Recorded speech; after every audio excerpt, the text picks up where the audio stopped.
नमस्कार, विशेष मध्ये आपल्या सगळ्यांचं स्वागत। मी प्रसाद काथे। वाल्मिक कराड आणि सुदर्शन घुले याला बीड जिल्हा तुरुंगामध्ये मारहाण झाल्याची चर्चा सोमवारी दिवसभर सुरू होती। तुरुंग प्रशासनाला ही चर्चा नाकारता संध्याकाळ झाली। मात्र तुरुंगात कैद्यांमध्ये आपापसात संघर्ष झाला हे त्यांनी मान्य केलं। प्रशासन असंही सांगू पाहतंय की कराड आणि घुले हे तुरुंगात सुरक्षित आहेत।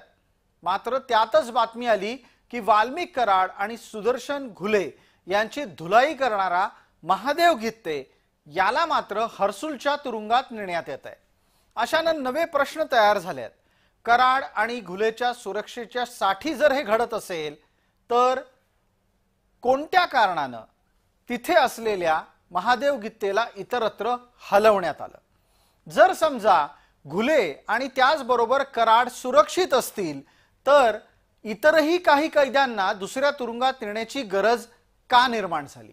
आणि त्याहीपेक्षा जोडीचा महत्त्वाचा प्रश्न असा की कराड आणि घुले यांची बडदास्त ठेवण्यासाठी तर जे अडचणीत आहेत, जे अडचण निर्माण करू शकतात त्यांना बीडचं कारागृह दूर तर करत नाहीये।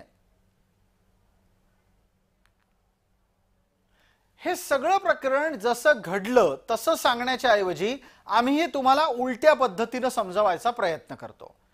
प्रकरण घडलं त्यानंतर उशिरा बीडच्या जिल्हा कारागृह प्रशासनाने प्रतिक्रिया दिली।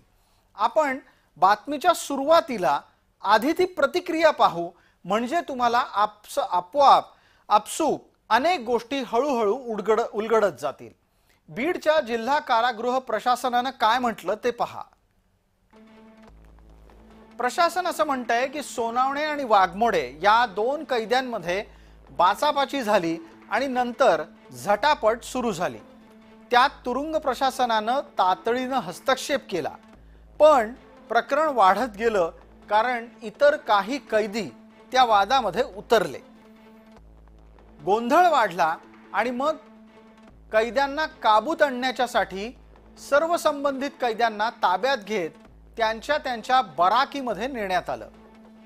वाल्मिक कराड आणि सुदर्शन घुलेला मारहाण झालेली नाही असं कारागृह प्रशासन म्हणतंय आणि महत्त्वाचं असं की कारागृहात आता शांतता आहे असा दावा सुद्धा केला गेलाय।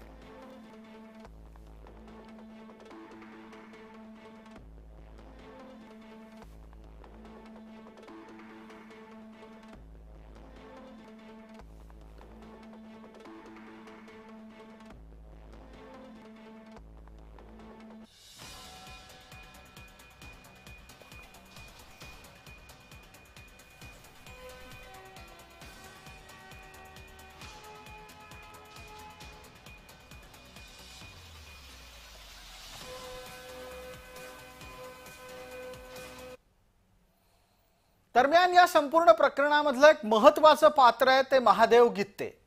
हा महादेव गित्ते कोण आहे, त्याला हर्सुलला का पाठवलं आणि कराड आणि घुलेच्या सोबत तो का नाही हे पहा।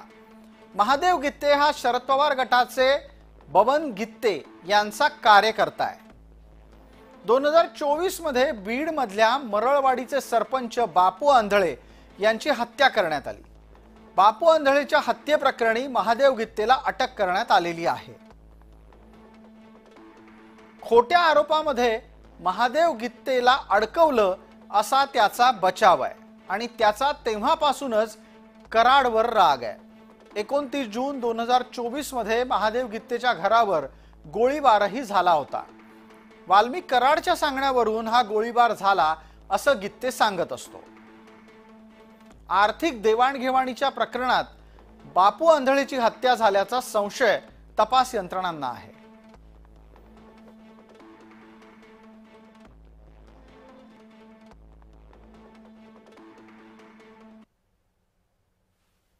जर कराड आणि घुलेला मारहाण झालीच नाही तर मग गित्तेला हर्सुलच्या तुरुंगात का नेलं हा प्रश्न येतोच।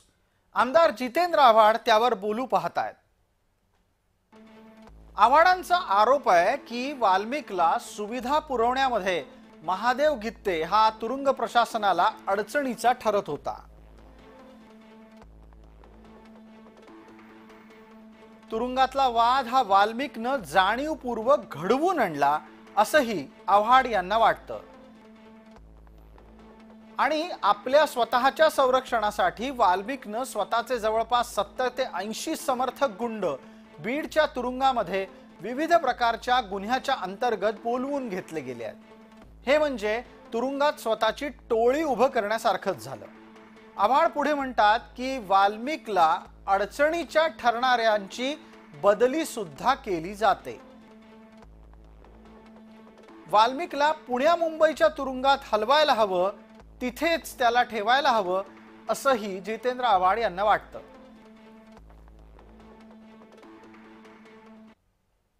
दरम्यान वाल्मिक कराडची बीडच्या तुरुंगामध्ये बडदास्त ठेवली जाते, त्याला मोबाईल वापरता येतोय। इतकंच काय तर तो व्हॉट्सअप वरून सुद्धा लोकांना फोन करत असतो असा दावा तृप्ती देसाई करतायत। वाल्मिक कराड जो आहे तो सध्या बीड तुरुंगात आहे। खरं तर बीड जिल्ह्याच्या तुरुंगामध्ये त्याला ठेवणंच चुकीचं आहे, कारण बीड जिल्ह्यामध्ये त्याला VIP ट्रीटमेंट जी आहे ती मिळते। आजची जी घटना आहे, गीते आणि वाल्मिक कराड अशा ज्या दोन टोळी आहेत त्याच्यामध्ये आधीपासून गँगवॉर किंवा दुश्मनी आहे, परंतु आज जर वाल्मिक कराडने मारहाण केली असेल किंवा वाल्मिक कराडला मारहाण केली असेल तर जेल प्रशासन का झोपा काढतंय का? मला वाटतं ज्या जेल प्रशासनाने निष्काळजीपणे हे हाताळलेलं आहे किंवा चित्र घडलेलं आहे, तर जेल प्रशासनाचे जे कोणी प्रमुख बीड जिल्ह्यात असतील त्यांची जी आहे ती तातडीने बदली करावी आणि चांगले अधिकारी तिथं आणावे। दरम्यान या संपूर्ण प्रकरणामध्ये सुरेश धस यांनी एक वेगळाच मुद्दा समोर आणलाय। धस असं म्हणतायत की जी माणसं बाहेर गँगवॉर करत होती ती आता आतमध्ये जाऊन तशाच पद्धतीचं गँगवॉर करू शकतात, कारण काही पुरावे नष्ट करण्याची तयारी सुरू झाली आहे आणि म्हणूनच घुले त्याचबरोबर कराड यांना नागपूरच्या जेलमध्ये पाठवायला पाहिजे। मला असं वाटतं एसपींनी सुद्धा वचक ठेवायला होता, कारण हवा होता। एसपी हे इथं स्वतः ह्यालाच असतात हेडक्वार्टरला हेडक्वार्टरला असताना सुद्धा एसपींनी हे VIP ट्रीटमेंट झाल्या, त्या VIP ट्रीटमेंटला व्हिडिओ पाहायचे, पेपरला आल्याच्या नंतर ह्याला सस्पेंड करा त्याला सस्पेंड करा। याच्याऐवजी अगोदर एसपींनी काय त्याची व्हिजिट का नाही केली? जेलमध्ये हाणामाऱ्यापर्यंत गेलं। एखाद्या वेळेस आता बाहेर मर्डर करून थकले ते आज जाऊन मर्डर करणार नाहीत हे कशावरून? अशा पद्धतीने हाणामाऱ्या होण्यापेक्षा यातले ज्यांच्यावरती आता बबन गीतेच्या बाजूच्या किंवा यांच्या तो महादेव गीते किंवा अक्षय आठवले यांना VIP ट्रीटमेंट दिल्याची चर्चा आतापर्यंत कधी झाली नाही। VIP ट्रीटमेंट कोणाला दिली जाते तर आकाला दिली जाते। मग आका आणि त्यांचे जे समर्थक आहेत यांना सगळ्यांना अमरावती जेल किंवा नागपूर जेलला का पाठवलं जात नाही? विशेषतः या भागामध्ये तुर्तास इतकंच। आपण पाहत रहा फक्त जय महाराष्ट्र।